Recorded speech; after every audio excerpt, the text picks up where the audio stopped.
Do festivalovej Ľubovne pricestovali takmer 20 recitátoriek z celého Slovenska a 2 interpretky z Poľska. Znova boli medzi nimi tie, pre ktoré je podujatie srdcovou záležitosťou. Celý rok žijeme tým, že to bude dobre, že to bude krásne, že sa to stretne partia veľmi úžasných ľudí, ktorí sú zanietení a ktorých ešte niečo baví a ktorí by chceli niečo spraviť pre seba aj pre druhých. My sa sem vždy tešíme, nesmierne sa tešíme, aj keď to teda máme ďaleko, aj keď mnohí argumentovali, že je to ďaleko, nám to ďaleko nie, lebo ako povedala náša vedúca Duňa Hrabínska, ktorá tu žiaľ nie je, my sem chodíme domov. Pomaly a isto je pravidlom, že na festival prichádzajú aj nové tváre, mladé recitátorky. Medzi nimi sa objavili aj domáca Nina Kolárová a z Považskej Bystrice Marika Žilinčíková. Mne sa veľmi páčila aj atmosféra, aj všetko. Som tu prvýkrát, tak ešte sa to nedá úplne tak zhodnotiť, ale myslím si, že sú tu skvelí ľudia, priateľstvá, je to tu úžasné. K atmosfére nepochybne prispeli viaceré sprievodné podujatia od otváracieho programu v réžii SPOS až po večerný gala program.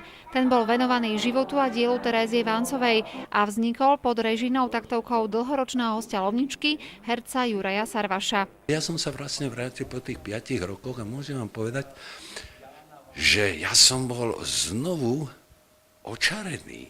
Očarený som bol tým programom, ktorý tu odznel na úvod.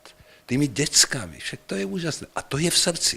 Lomnička bola aj tento raz predovšetkým prehliadkou recitátorského umenia. Nad jeho kvalitou bdela porota zložená z dobre známych mien. V štvorlístku Ľubica Bekéniová, Štefán Popovič a Darina Vášičková. Hlavné slovo patrilo Richardovi Veselému. Vancovej Lomnička prechádza takým možno ťažším obdobím, čo sa týka organizácie.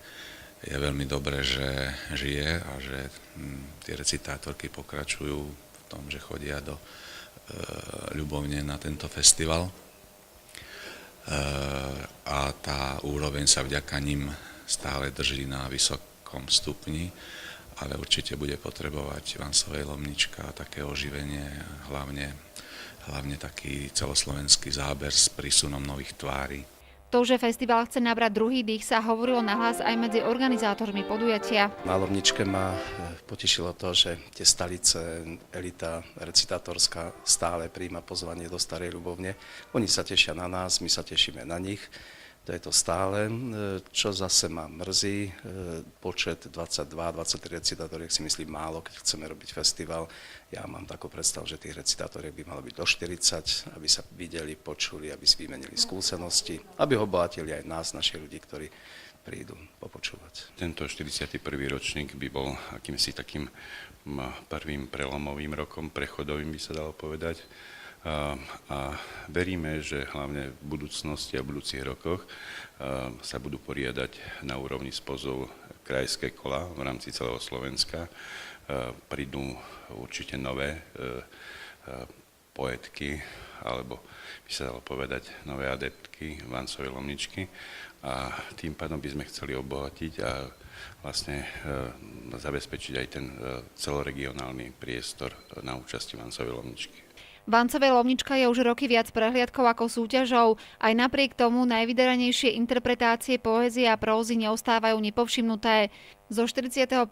ročníka si cenu poroty odniesla Leonora Náterová z Bratislavy, cenu predsedu PSK Jitka Bystrická z Prešova, cenu primátora mesta Marika Žilinčíková z Považskej Bystrice, cenu prednostky Mestského úradu Bratislavčanka Mária Škarohlídová, cenu vedúcej oddelenia školstva a kultúry Anna Pokorná zo Sládkovičova, cenu Ľubovnianskeho osvetového strediska Alžbeta Polačková z Prešova a cenu divákov Dana Regentová z Bratislavy.